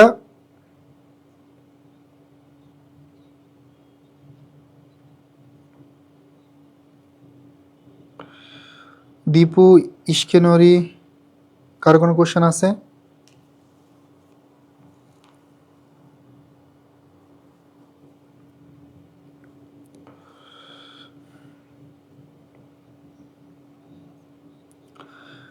তো আজকে আমরা এখানে শেষ করব ক্লাসটি। ইনশাআল্লাহ সবাই পরিশ্রম করতে থাকি। প্রিপারেশন নেওয়ার ক্ষেত্রে অবশ্যই আগে কোশ্চেন অ্যানালাইসিস করে বুঝতে হবে। আর যারা আমাদের কোর্সে অলরেডি ভর্তি আসি, হ্যাঁ, তা আমরা তো ইনশাআল্লাহ তোমাদের পাশে আসি। তোমাদের প্রিপারেশনে আমরা একদম শুরু থেকে ইনশাআল্লাহ একটি পাবলিক বিশ্ববিদ্যালয়ে চান্স পাওয়ার আগ পর্যন্ত তোমাদের পাশে থাকবো, হ্যাঁ, একজন শিক্ষক হিসাবে, একজন বড় ভাই হিসাবে। তো তোমাদের যদি কোনো প্রবলেম থাকে সেটাও শেয়ার করবে। এবং বিশেষ করে অনেক সময় সাবজেক্ট ওয়াইজ বেশি প্রবলেম থাকতে পারে। তো তোমার রুটিনটা ওইভাবে তৈরি করতে হবে, প্রতিদিন পড়তে হবে। যেমন রুটিনটা অনেক বেশি ইম্পর্ট্যান্ট। তুমি অনেকে দেখবো যে 2 দিন বা 3 দিন 18 ঘন্টা 12 ঘন্টা করে পড়তেছে, কিন্তু পরবর্তীতে আবার 4-5 দিন কোনো খোঁজ খবর না। এটা করা যাবে না। তুমি অ্যাভারেজ 10 ঘন্টা করে পড়ো, কিন্তু সেটা প্রতিনিয়তই করতে হবে, ধারাবাহিকভাবে প্রতিদিন পড়তে হবে, ঠিক আছে? যদি এভাবে করতে পারো তাহলে দেখবা যে তোমার সিলেবাসটা তুমি খুব ভালোভাবে গুছাতে পারবে, সুন্দরভাবে, এবং মনেও রাখতে পারবা, ঠিক আছে? সো অ্যাডমিশন ভালো করতে হইলে অবশ্যই ধারাবাহিকভাবে পড়তে হবে আর শেষ পর্যন্ত লেগে থাকতে হবে, ঠিক আছে? শেষ পর্যন্ত লেগে থাকতে হবে সঠিকভাবে, সেম ধারাবাহিকতায়। তো ইনশাল্লাহ যে স্বপ্ন দেখতেছি, যে পাবলিক বিশ্ববিদ্যালয়ে পড়তে চাই, সবার স্বপ্নে পূরণ হবে। তবে এটার জন্য পরিশ্রম করতে হবে। মেধাবী না, জিপিএ কম, ভাই এগুলো নিয়ে কোনো টেনশন করার দরকার নাই। পরিশ্রম করো, অটোমেটিক্যালি তুমি মেধাবী হয়ে যাবে, ঠিক আছে? আর এইচএসসি জিপিএ যাই আছে ওইটা নিয়ে তুমি স্টার্ট করে দাও। যদি তুমি জাস্ট আবেদন করতে পারো তাহলে প্রিপারেশন শুরু করো। ঢাবির স্বপ্ন দেখো, জাবির স্বপ্ন দেখো, রাজশাহী বিশ্ববিদ্যালয়ের স্বপ্ন দেখো। ইনশাল্লাহ নিজে তো পরিশ্রম করবেই, পাশাপাশি তোমার স্বপ্ন পূরণে আমরা সর্বোচ্চ পরিমাণ সহযোগিতা করব, ঠিক আছে? তো আমাদের কোর্সে এখন কিন্তু ডিসকাউন্ট ভর্তি চলছে। এই সুযোগটি কাজে লাগাতে চাইলে দ্রুত ভর্তি হয়ে যাও, পেজে নক দিলে বিস্তারিত জানতে পারবে, হ্যাঁ। আর আমরা কিন্তু হচ্ছে একদম দেশ সেরা টিচার প্যানেল দিচ্ছি, পাশাপাশি তোমাদের প্রিন্টেড লেকচার শিট এবং course plan, OMR sheet, vocabulary book, video book, এগুলো সম্পূর্ণ ফ্রিতে দিচ্ছি। তোমাদেরকে ডেলিভার করে পাঠাবো, তোমাদের একদম বাসায় পৌঁছে দেবো। এবং এখানে যে টিচার প্যানেল দেখতে পাচ্ছ ভাইয়া, দেশ সেরা টিচার প্যানেল। সো দ্রুত ভর্তি হয়ে যাও। প্রত্যেকেই স্বপ্ন পূরণে এগিয়ে থাকতে হবে সবার থেকে, হ্যাঁ। ওকে, আল্লাহ হাফেজ, টাটা, দেখা হবে পরবর্তী আরেকটি ক্লাসে।